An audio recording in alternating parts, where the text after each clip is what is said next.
స్వర్గంగా మారగలుగుతుంది. ప్రతి మనిషి ఋషిగా, ప్రతి మనిషి సాక్షాత్తు దైవాంశ సంభూతుడిగా ఉండగలిగితే ఏ మనిషికి వేదన ఉండదు, ఏ మనిషికి కన్నీళ్లు ఉండదు. అందరిలో అందరినీ దర్శించుకోగలిగినట్టు అద్వైత స్థితిని పొందగలుగుతాం, అద్వైతానుభూతిని పొందగలుగుతాం. ఆ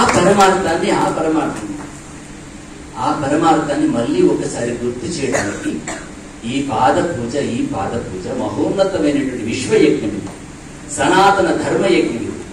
రామాయణాన్ని ప్రధానమైనటువంటి భారతీయ ఇతిహాసాన్ని ఎందుకు తీసుకున్నామంటే, భారతదేశం అంటే ఆలయాలు కాదు, భారతదేశం అంటే పెద్ద పెద్ద నిర్మాణాలు, కట్టడాలు కాదు, భారతదేశం అంటే పెద్ద తత్వాలు, భారతదేశం అంటే కుటుంబం, భారతదేశం అంటే కుటుంబ విలువలు.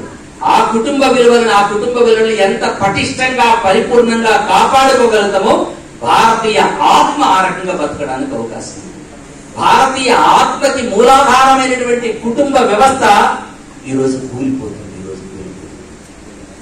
చాలా మైక్రో ఫ్యామిలీస్ అనే కారణంగా ఒకనాడు కుటుంబంలో ఎలా జీవించాలనే విషయం పెద్దవాళ్ళు ఉండేవాళ్ళు, బంధువులు ఉండేవాళ్ళు, రోజుల తరబడి ఉండేవాళ్ళు. ఈ రోజు రోజుల తరబడి ఉండే పరిస్థితి లేదు, పెద్దవాళ్ళతో కలిసి ఉండేటువంటి పరిస్థితి లేదు. ఆనాడు ఉండబడినటువంటి అనుభవాలని, ఆలోచనలని, ఆశయాలని ఆ ముందు తరానికి వచ్చేటువంటి అవకాశం లేకుండా ఈ కుటుంబ వ్యవస్థ 10 కాలాల పాటు పటిష్టంగా ఉండాలని, ఒకప్పుడు బాల్యంలో వాళ్ళు కళ్ళు తెరవక ముందు తెగినటువంటి పొడ్డుతాడుని, ఆ కరుణని, అనంతమైన త్యాగాన్ని, ప్రేమని, అనురాగాన్ని ఈ పాద పూజతో మళ్ళీ ఒకసారి ముడివేసేటువంటి ప్రయత్నం చేశారు ఆచార్యులు. దయచేసి ఈ సందర్భంగా మిమ్మల్ని అందరినీ ప్రార్థిస్తున్నాను. ప్రతి పండగకి తల్లిదండ్రుల యొక్క పిల్లలారా, తల్లిదండ్రుల యొక్క పుణ్యతిథి, తల్లిదండ్రుల యొక్క జన్మదినాన్ని మన ఇంటిలో సంక్రాంతి పండుగలాగా, విజయదశమిలాగా, ఉగాదిలాగా మన ఇంటి పండుగ వైభవంగా నిర్వర్తించాలి.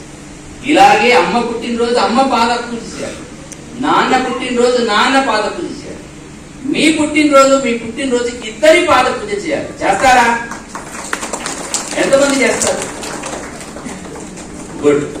చాలా ప్రోత్సహిస్తారు పేరెంట్స్ అందరూ సహకరిస్తారు.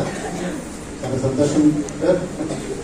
ఇలా మనం చేసినప్పుడు చాలా మంది చాలా రకాల ఉపన్యాసాలు, కార్యక్రమాలు నిరంతరం కొనసాగుతున్నాయి. వేల మంది ఉపన్యాసాలు వింటున్నారు, లక్షల మంది ఆలయాలకు వస్తున్నారు. పరివర్తన చెందే వాళ్ళకి పరివర్తన ఎప్పుడు చెందుతారంటే నిత్య అభ్యాసం వల్ల పరివర్తన చెందుతారు, నిత్య అధ్యయనం వల్ల పరివర్తన చెందుతారు, నిత్య అనుష్ఠానం వల్ల ఆచరణాత్మకమైనటువంటి జీవితం ఉన్నప్పుడు పరివర్తన చెందుతారు. ఇలా నిరంతరమైనటువంటి ఈ కార్యక్రమం కొనసాగినప్పుడు పిల్లలారు ఇంకొక మాట ఇవ్వాలి. మీరు బడికి వెళ్ళినా, ఆలయానికి వెళ్ళినా, ఏదైనా శుభకార్యానికి వెళ్ళినా మీ అమ్మా నాన్నకి పాద నమస్కారం చేసి బయటికి వెళ్ళాలి.